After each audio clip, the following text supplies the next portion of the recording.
Italy is often associated with art, beauty, and culture.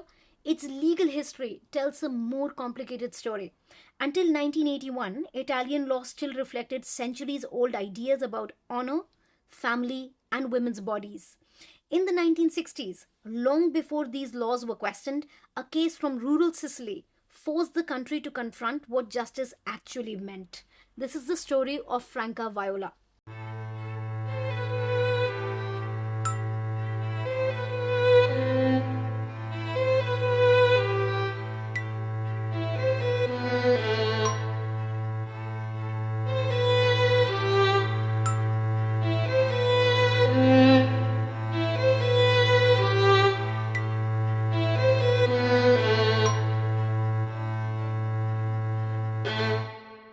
Hi, welcome to Collectively Vigilant. I'm Dr. D. And I am Sam. And a very happy new year to all our listeners. Right, so this is the first episode of 2026. So, of course, we would like to wish you a very happy new year. This month also marks our 1 year Collectively Vigilant, the podcast's anniversary. Thank you very much for listening, everyone. Thank you so much for your comments. Thank you for sharing the show. It truly makes a difference. With that being said, let's start with the remarkable life of Franca Viola. Franca Viola was born on January 9 of 1948 in Alcamo, Sicily, in southern Italy. She was the firstborn daughter of Bernardo Viola and mother Vita Viola, both poor farmers, and she had a little brother, Mariano Viola, who was 9 years her junior. The family had ancient roots in the south of Italy, a region that bullies the rest of the world with its exceptional cuisine and its breathtaking landscapes of the Amalfi Coast and Mount Etna. This gives Italians a very strong pride in their cuisine and cultural identities.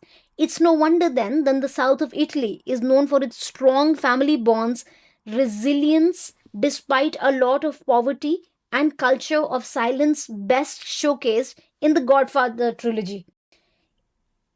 And tied to this strong cultural identity is a strong culture of chastity of women, and in this landscape, our story is set.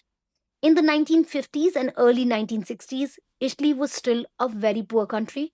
And by the time Franca was in her teens, she was finishing school, and just like anyone else, she wanted to continue her education, but also find someone who would love and cherish her. While she was nursing this dream, all the eligible bachelors of Franca's town were dreaming of marrying her. She was renowned for her beauty. In the same town, born to a very different family, was a young man by the name of Filippo Maladia who had his heart set on marrying Franca. Unlike Franca Viola, whose family, as I said, were poor farmers, Filippo Maladia was born into a wealthy family. He was the nephew of the undisputed boss of the Casa Nostra, the Sicilian mafia. This meant that this family enjoyed all the privileges that this mafia association came with. While most Sicilians were struggling to make ends meet, Filippo himself would drive around town in a white Alfa Romeo Giulietta and spend his money freely buying alcohol. The town of Alcamo was a stronghold of the Sicilian mafia, so Filippo's position and future was all set to be a mafioso. He walked around town with the assurance of his money, his good looks, and his status. This meant that Filippo was actually the most eligible bachelor in town, but he only had eyes for Franca Viola. The pair had exchanged glances and greetings around town.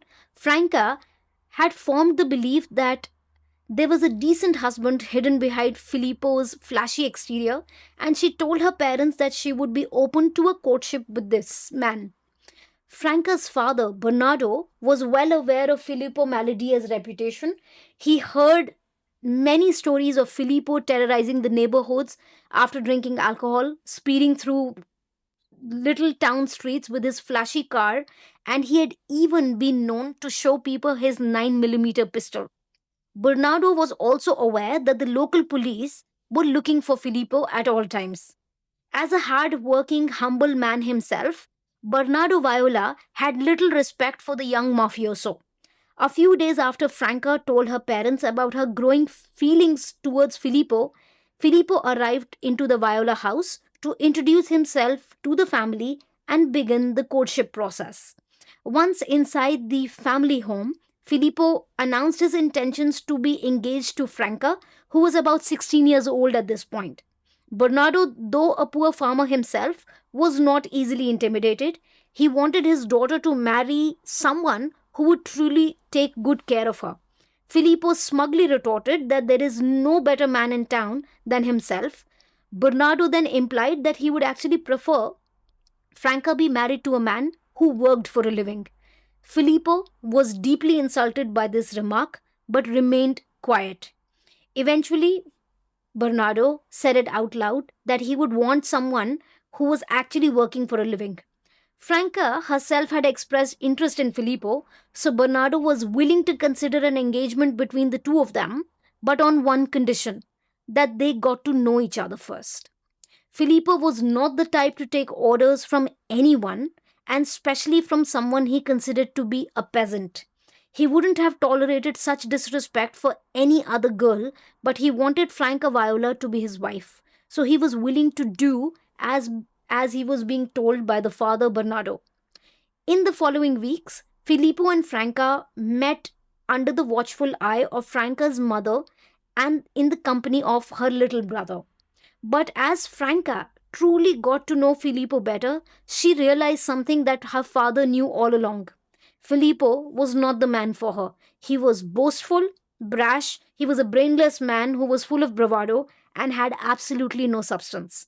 Franca made her wishes known to her family, so the next time Filippo came around, Bernardo the father let Filippo know that he had failed his test. Without, without Bernardo's approval, Franca and Filippo's marriage would never go ahead. The whole of 1964, the Viola family did not hear a word from Filippo Maladia, who had been rejected by Franca and her father Bernardo. After that, Filippo had actually left Sicily altogether and spent a whole year in Germany just to save face. By early 1965, the atmosphere of Alcamo, the town, had completely changed. Many high ranking mafiosos, including Filippo's uncle, had been arrested. The Casa Nostra no longer had the same stronghold over the town. Those who remained free kept a very low profile, worried that the new police commissioner, Lorenzo Camilleri, was after them. Upon his return to Alcamo, Filippo was keen to pick up where he'd left off. He wanted what he thought was owed to him, the mafioso lifestyle and Franca Viola. His desire for her had only intensified during his absence. In early May of 1965, Filippo spotted Bernardo Viola again and approached him. In a callback to an earlier conversation, Filippo told Bernardo that he had actually been working for a living in Germany, hoping to impress Bernardo. But Bernardo remained completely unimpressed and simply conveyed the wishes of his daughter. He said, quote, Franca has not missed you and she can find a better husband than you, unquote. Shortly after this exchange, a campaign of intimidation against the Viola family truly began. Franca's father is a very strong man. He's not intimidated at all at this point of time. Yeah. I mean, despite the fact that, that this would actually scare the shit out of anyone. Anyone. Right? I was If you- surprised. Like, so far, he's stood his ground, and this guy comes back and he's, Yeah. unshakable, basically. Yeah. So, by the way, shortly after that little exchange between the two of them, it was a few weeks later, on Friday, May 28th, Bernardo arrived at his farm just like any other day and discovered that his warehouse, where he kept all his family tools, his farming tools, was on fire. Upon discovering several empty petrol cans around the building, Bernardo headed into town to report the arson to the police. On his way, he crossed paths with Filippo Maladia. The young man just smiled at Bernardo very smugly. Later that evening, Bernardo was given a message. The fire was just a warning. 2 months later, 500 grapevines, which were prematurely cut and destroyed on the Viola farm. This was a devastating financial blow to the Viola family, whose entire income was derived from that small farm. They would just have to make do with the remaining crops. Oh, that's really unfortunate. Yeah. So, however, by October, those crops too had been destroyed. This time, not by fire, When Bernardo arrived one morning at his farm, he found sheep and cattle grazing in his field. There was nothing left. The destruction of the warehouse tools the, and the crops meant that the Viola family would have no money for the coming year. When winter arrived, they were forced to turn to the public for charity, just for food. While the Violas maintained a cheerful public facade, privately they were completely humiliated. The following day, Filippo Maladia and two of his friends arrived at the Bernardo farm. Filippo informed Bernardo that he must forfeit his entire farming land within 3 days. He then lifted his shirt to reveal a 9 millimeter pistol tucked into his waistband. There was no question that Filippo was responsible for all the damage to the Viola farm. But without any proof, there was nothing that the police could do. Meanwhile, Franco Viola had become so terrified of Filippo that she never left her house because of the fear of what he would do next. On Christmas Day of 1965, Filippo Maladia gathered his crew and stalked the Viola family as they attended the Mass on Christmas. At 7 a.m. on Sunday, December 26, 1965, a gang of goons reached the street where the Viola family lived and fired gunshots into the air as a warning to the residents to stay inside and mind their own business. Then, 12 masked men who were armed with pistols walked into the Viola family home. Vita Viola, Franca's mother, screamed at her daughter to run away, knowing that the men had come to take her away.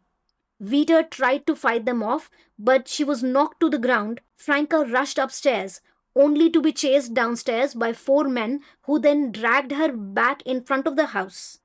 Franca's 8-year-old brother Mariano clung to her legs and did not let go. So the 12 masked men kidnapped both of them and whisked them away in waiting cars. Bernardo Viola returned home as quickly as he heard what happened and reported the kidnapping of Franca and Mariano to the Commissioner Lorenzo Camilleri. Vita Viola knew for certain who had kidnapped her children. Although they had all been wearing masks, Vita had locked eyes with Filippo Maladia as he dragged Franca away. Despite knowing who was responsible, Bernardo and Vita were at a loss. Wary of Filippo Maladia's mafia connections, the couple's neighbors and the entire street refused to offer any assistance or information. But that's so unfortunate. People you spend your life with, I mean, they must have socialized because it's a farming community, it seems, and nobody helped them. I mean, it's understandable they don't want to put their children in jeopardy, but I must appreciate her little brother who did not leave her all by herself. Yeah, and imagine that kind of super grip Yeah. where your little brother just holds on to you. It's amazing. And by the way, at this point, he was 7 years old because, yeah. You know, as parents, they must be terrified for him, but on the other hand, Thankful that both of them are at least together. Yeah. Yeah. So, unfortunately for the Violas, nobody was willing to help them in the town. However, fortunately for them, the police commissioner Lorenzo Camilleri wasn't one to just sit around and wait. He immediately began searching for Franca and her little brother. Filippo Maladia sped away in the Alcamo, which is the car, which is the town, in his Giulietta, which was the same car that he used all the time, into the countryside. Behind him, Franca and Mariano Viola clung tightly to one another in the back seat. Filippo told Franca that by the time he would be done with her, nobody would marry a woman like her. But in defiance, she shouted that she did not love him. Filippo laughed and retorted, "Who cares?" The car then eventually stopped and they were taken to a remote farmhouse. That's when 8-year-old Mariano was basically pried away from his sister as he was crying, and he was driven back into town and then abandoned on the outskirts of town. So this poor boy then walked back to his town. Meanwhile, Franca was dragged into a farmhouse screaming, but there was no one to hear her cries for help. For the next 6 days, she was starved, taunted, and insulted by Filippo Maladia. By the 7th day, Franca was so weak that she was on the floor, semi conscious, barely able to move. Filippo then violated her for the first time. He knew that under any circumstance, when an unmarried Sicilian woman or a young woman loses her virginity, in that case, it's not a sexual assault, because such women, usually out of shame, would agree to marry the man who had violated her. The dishonor to herself and her family could only be repaired by the ancient practice of matrimonial repartore.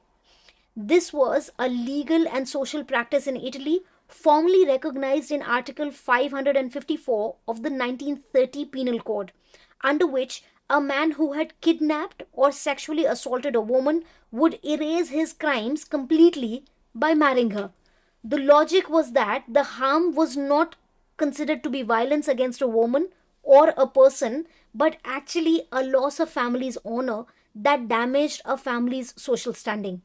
Marriage was supposed to quote unquote repair that dishonor and extinguish criminal liability if a woman, even if a woman was a minor.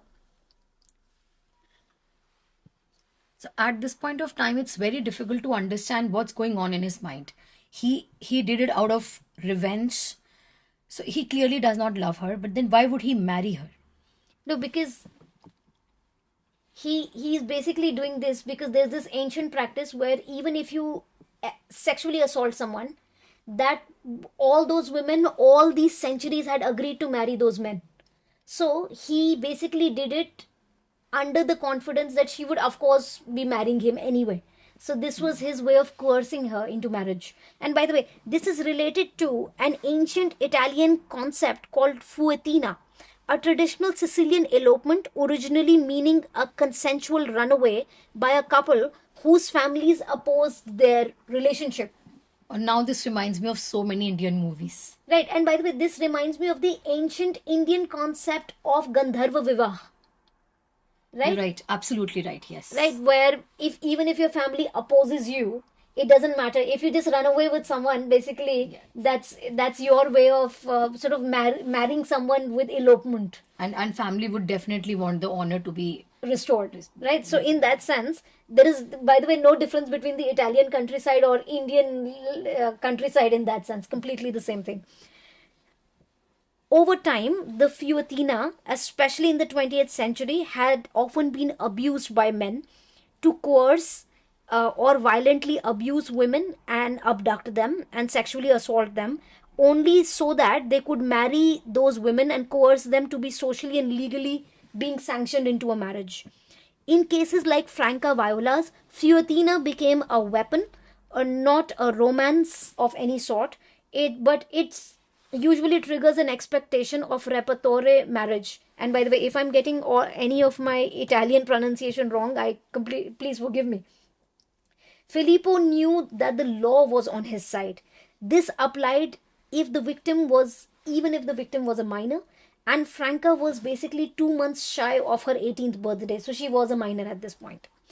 At the beginning of January, so remember they were abducted on the 26th of December, literally the day after Christmas. Yeah, I'm sorry, but I have to ask you, what happened to the little brother? So, do you remember he was pried away and then he was left on the outskirts of town, so the poor boy walked all the way home. So eventually he made it. Yeah, eventually he made it home. Okay. At the beginning of January, Filippo relocated Franca from the farmhouse to his sister's house in Alcamo, exactly the same town where they live. Okay. Yeah. At this stage, the Melidia family had been in contact with the Viola family and negotiations were underway. Knowing full well that Filippo, what he was up to with Franca, the two families were nearing an arrangement for a wedding date. On Thursday, January 6 of 1966, 12 days after Franca Viola was kidnapped, Commissioner Lorenzo Camilleri and his officers had headed towards Filippo Maledia's sister's house and surrounded the entire place. They demanded that Filippo release Franca immediately. There was a lot of commotion, and then Filippo basically dragged Franca out, and then two figures appeared on the second floor balcony. Filippo held up a visibly weak Franca Viola in front of the police, and as the officers leveled their guns at Filippo, Franca shouted, "Don't shoot." The police lowered their weapons. Satisfied with this outcome, Filippo agreed to surrender Franca and himself under the, basically, she collapsed. She walked out of the house and collapsed into the arms of her father. Filippo offered no resistance when the police was arresting him, and he just smiled broadly and even asked the police commissioner to give him a cigarette. Filippo then looked at Franca in anticipation. He believed that she would insist that Filippo should be released, and because she would marry this man as the centuries of tradition demanded, as it was the only way that she would be able to bring honor back into her family as she had been disgraced. Franca pushed in front of Filippo Maladia, looked into his eyes, and told him, I will never marry you. Oh, that's one strong girl. Yeah. And she also said goodbye, by the way. Oh, I'm so proud of her. She Wow. said, I will never marry you, goodbye, quotation close, okay? So Filippo's smile vanished immediately and the police took him away. Reunited with her family into the safety of her house, Franca came to know that her father had agreed for her to be married to Filippo during her time in captivity. Bernardo assured his daughter that the marriage negotiation was just a ruse so that Commissioner Camilleri could discover where she was being held, and that was the only thing that they wanted. They actually did not want Franca to marry Filippo. In the meantime, Vita, Franca's mom, was very worried about Franca's future. This is understandable. Yeah. Right. But she was confident of Franca's decision. Franca insisted that she would rather remain unmarried for the rest of her life than to marry a man like Filippo Maladia. In standing her ground, Franca Viola became the first Sicilian woman to ever refuse a matrimonial rapitore with her violator. The price of Franca's resolve was very high, especially for poor farmers like the Violas, but they persevered. In the months leading up to Filippo Maladia's trial, life at the Viola family was extremely grim. Her beauty became a curse for her and her family. Yeah, but then this had been done even if you were an ugly woman, by the way. So people had been doing this for centuries. So in that sense, it's not her beauty that imprisoned her, because it's tradition. Nobody ever says no to this stuff. She's really strong, and the family as well. Like, everybody stood by each other at this time. Yeah. And then her dad, by the way, needs major kudos. Yes. Because usually it's men of the family, the patriarchs of the family. patriarchs, Yeah, who usually give up. But then this entire family is very strong in that sense. So, in the months leading up to Filippo Maladia's trial, life for the Viola family was extremely grim. The earlier destruction of their farm meant that they had no money, and that food was extremely scarce. Bernardo was desperate to find work, but no one in the town or surrounding villages would hire him as a farmhand. Franca became completely reclusive, shutting herself inside her house to avoid hostilities and judgment from the public. The Violas were guarded around the clock by the police to ensure that none of Filippo Maladia's families or friends followed through with their death threats. Many of the townspeople admired Franca's courage, but they still considered her decision to be extremely ill-advised. Looking at the social setup, I mean, they have had this happening over the years, so this is Over centuries. oh my bad. Yes. So it's tradition, basically. It's basically tradition, yeah. And Yeah. then it would be, inconceivable for them that why would she do it when everybody Yeah, why just would she says- refuse? Yeah. yeah. So during a council meeting of the town, it was proposed that the council stand in solidarity with the Franca family, the Viola family, and with Viola. Her family and all those who were being bullied should stand together. The proposition was unanimously approved, but when a councillor stood up and rhetorically requested a show of hands of any men in town who would marry Franca, no one put their hand up. In December 1966, so that's the year basically after, she was abducted in 65, end of 65. On basically 1 year after. Okay? 1 year after. In December 1966, Franca Viola and her parents arrived at the Trapani courthouse under armed police escort. Of the spectators who packed the courtroom, a vast majority of them were supporters of Filippo Maladia and his accomplices. So remember, it's 12 of them. It's not just Filippo. Yeah. 12 people have been arrested. The room was palpably hostile. Press from all over Italy was also standing outside the courtrooms. Now, the interesting thing is, I didn't know all this, but when I was researching this case, this is when I came to know that the northern part of Italy is supposed to be very culturally progressive. And that's where Milan is. And the southern part of Italy, which is supposed to be sort of more countryside and rural, is usually considered to be backwards. So the northern part of Italy, every single newspaper had sent their representatives because they wanted to witness history in the making. Yeah, it is. I mean, honestly, I don't have words to appreciate the family. Yeah. I mean, and especially for poor people to stand like this, it's amazing. But I think another flip side is when you're poor, the only thing you have is your dignity. The Viola family endured the crowd's insults and death threats. Even their lawyer was met with jeers. The Violas sat behind the public prosecutor and their own lawyer.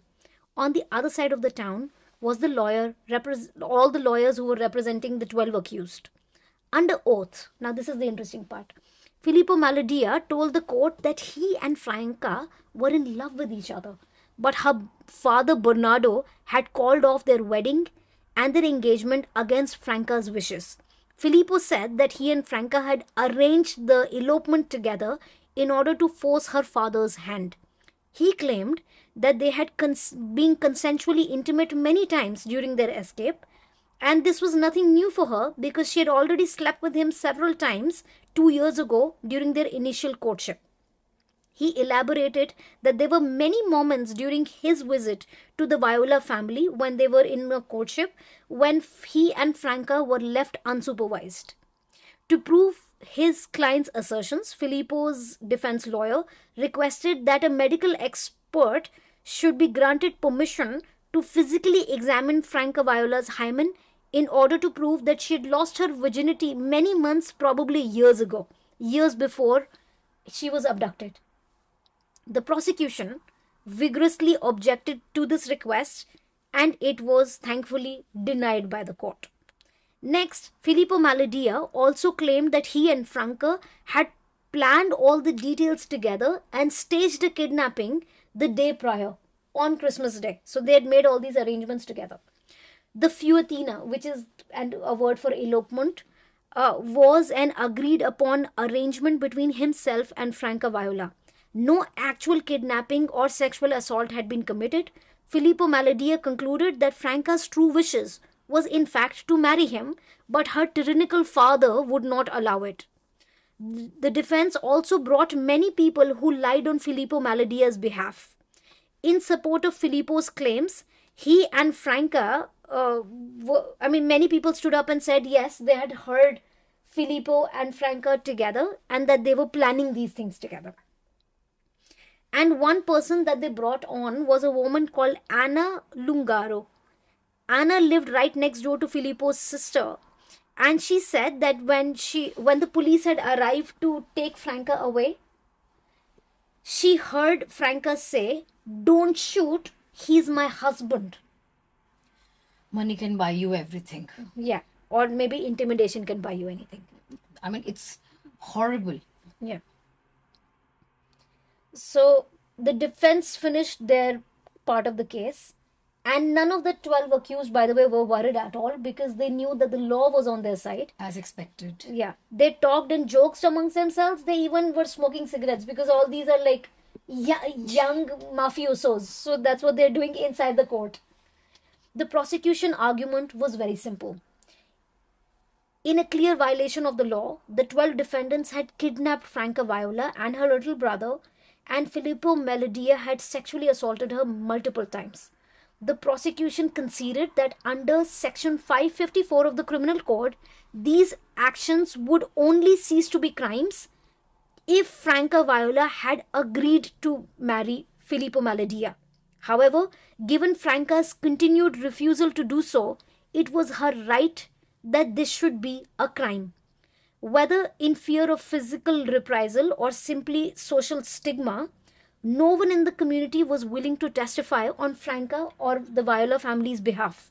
The prosecution case was limited to what those within the family claimed, and all these people stood their ground. Both Vita, the mother, Bernardo, the father, testified as to the events leading up to their daughter's abduction. They confirmed that back in 1963, Franca Viola was indeed engaged to Filippo Maladia, albeit very conditionally, so that the two of them could be acquainted. After spending some time with Filippo, Franca had realized that she did not want to marry this man, and so the proposal was rejected. Franca's parents testified of the campaign of intimidation and destruction that had followed the initial courtship.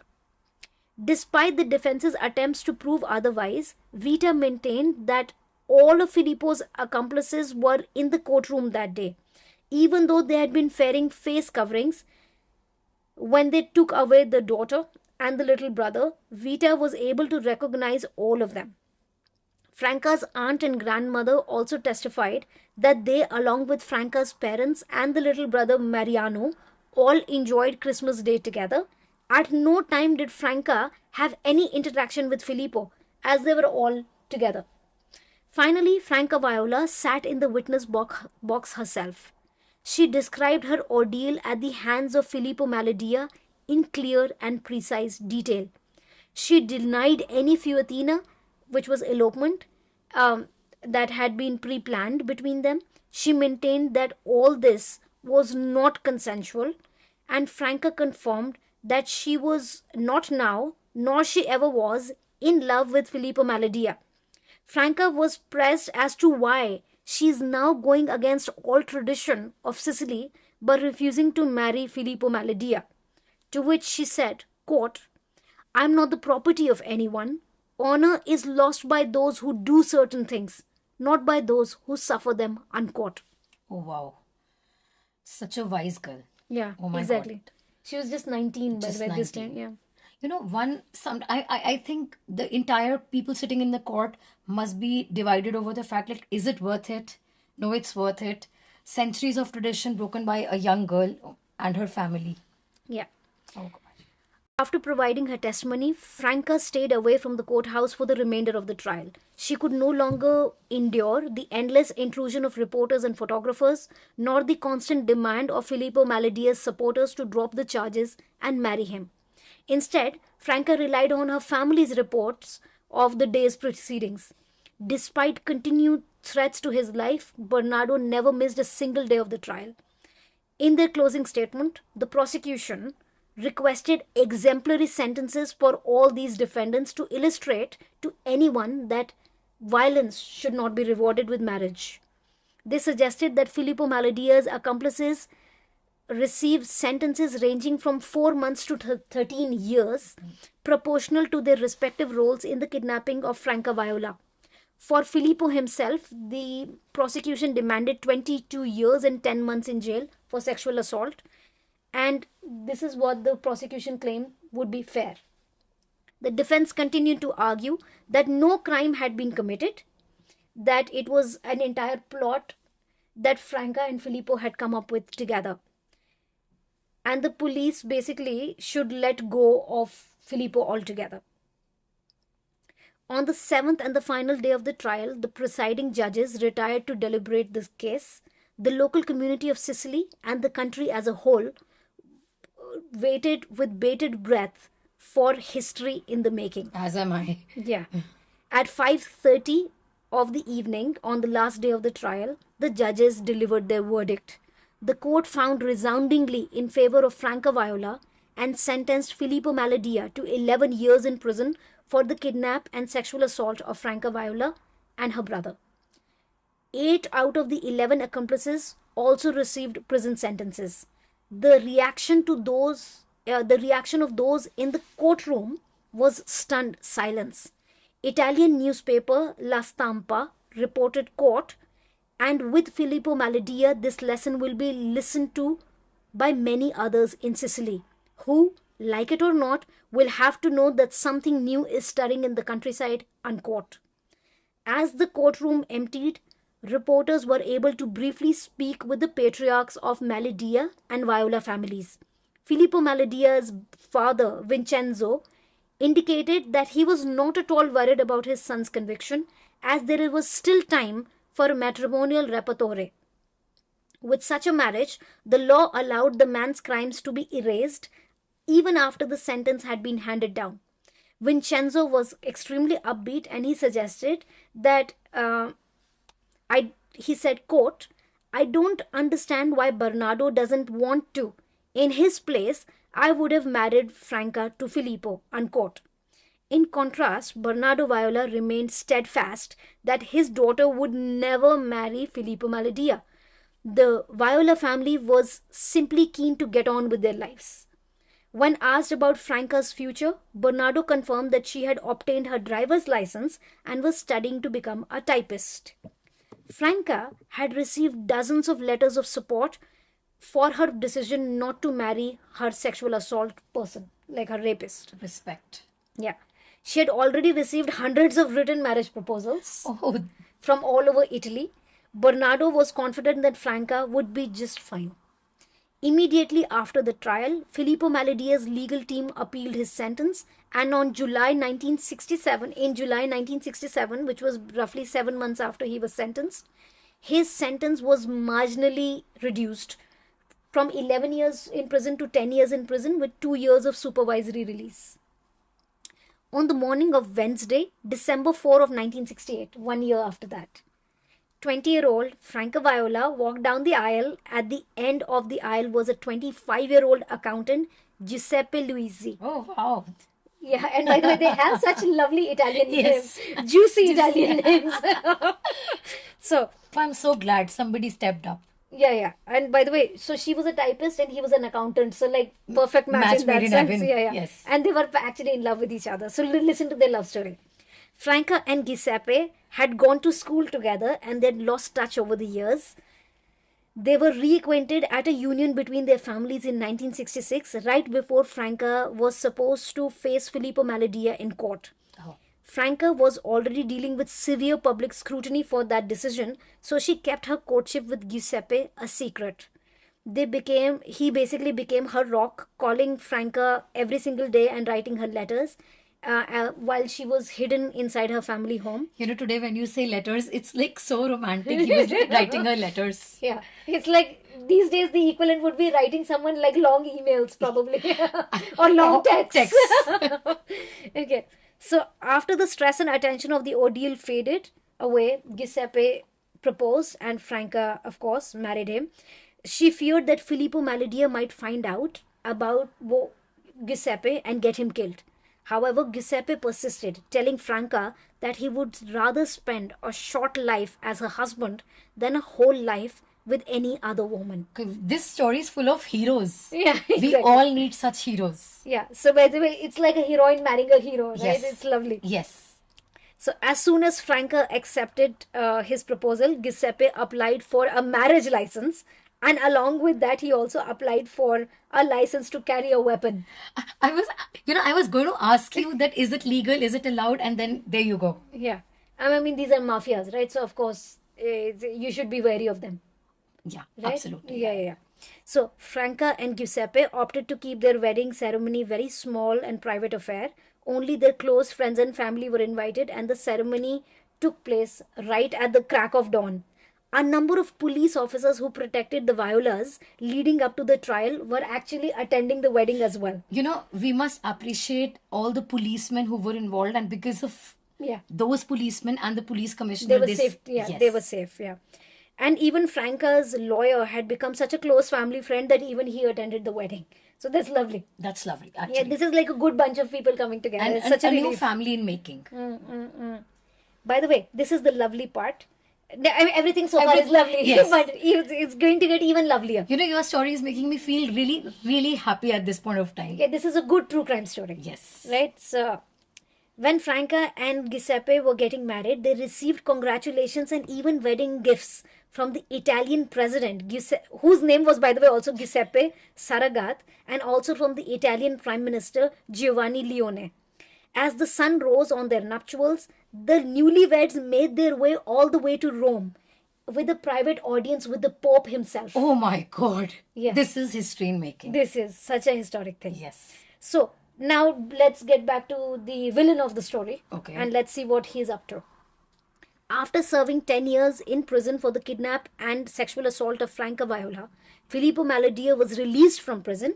He was immediately transported to the northern part of Italy, where he was confined to a a small town of people, and the town was called Modena. For the next 2 years, he completed his supervisory release, and at no point did Filippo Maladia show any remorse for his crimes. As expected. Yeah, so all those 12 years he didn't. On Wednesday, April 12th of 1978, after finishing a works day at an auto body shop, 38-year-old Filippo Maladia made his way to a bar close to his apartment. As he stepped out of the bar 2 hours later, he was executed. Somebody finally did it? Yeah, somebody finally did it. By the way, it was like a textbook mafia killing. He was shot between his eyes, basically. So this is a mafia, like you...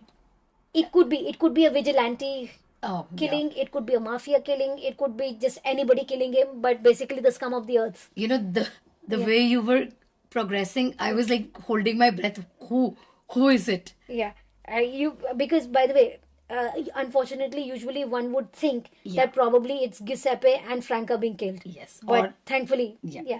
I mean, they got blessings from the Pope, the Prime Minister, the President. I think they were bulletproof at this point. Anyway, so now this is the interesting part. This is history in the making, right? Yeah. So now look at the kind of history she changed within days.